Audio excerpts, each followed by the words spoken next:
Sveiki, apie kaltės jausmą. Ant kiek iš tikrųjų yra svarbu, kad jo nei kiek nebūtų mūsų gyvenime.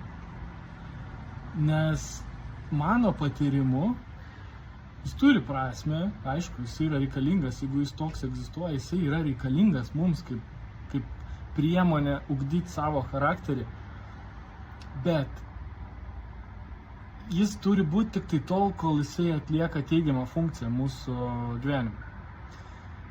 Bet problema ta, kad mes, ypač Lietuvoje, turim perdėtą kaltės jausmą. Tai reiškia, kad mes jį nešiojame su savim nuolatos didesnį ar mažesnį. Ir čia yra pats blogiausias dalykas.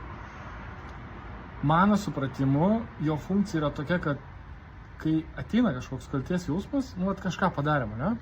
Tai tam, kad mes atliktume kažkokį veiksmą tai sutvarkyti ir vėl visiškai nusinulintume, kad jo visiškai vėl nebebūtų. Ir tam ir yra, pavyzdžiui, krikščionybė išpažinimas kažkokių nuodėmių, nes atėjęs žmogus, jisai apgalvoja, jisai gauna kažkokį tai, ten sako, sukalbėk ten tą ir vis tiek yra kažkoks tarsi atgailos procesas. Ir automatiškai, jeigu jis yra tikras iš širdies, tai nebesinori kartoti to pačio dalyko, bet esmė tai atlikus visiškai nusinulinti.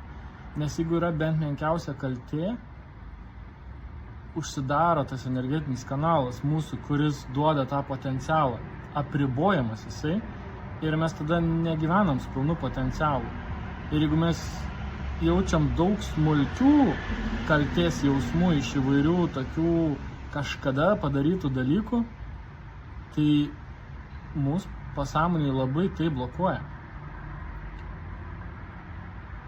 Tai mano manymu reiktų gyventi tokiu nusiteikimu, kad atleisti savo pačiam visų pirma. Už tai, kas padaryta, visiškai nusinulint, atleisti savo pačiam pirmiausia ir sakyti, kad tai buvo, bet aš to nekartosiu, bet aš noriu judėti pilnu greičiu į priekį. Nes man tom prakiūrusiam padangom važiuoti per gyvenimą niekam nuo to negeriau, nei man, nei kitiem.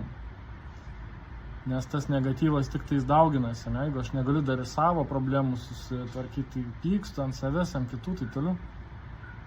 Čia nesąmonė. Tai nusinulinkim visas tas savo kaltes iki visiško nulio ir vos tik kažką padarom, jeigu yra kaltė, tai ištaisom tą dalyką, sutvarkom, atsiprašom, padarom, susikuriam planą, kaip tai padarysim, pasiryžtą tą padaryti ir padarom ir vėl su nuliu kaltės gyvenam. Vėl pilnu pajėgumu, vėl pilna energija, vėl pilnu optimizmu, nes čia labai svarbus dalykas optimizmas tame. Nes iš tikrųjų, jeigu yra kažkokia kaltė, aš netikiu, kad man paseks, apie save aš kalbu, ne? Nes yra ta kaltė. Bet kai man yra švaru viduj, žinau, kad ką galėjau, tą padariau. Kažkur ten ne taip, ne? Okei. Bet aš tikrai iš vidaus pasiryžęs taip gyventi, kad viską daryti maksimaliai gerai ir teisingai. Ir šitas dalykas duoda tokį švaros pojūtį.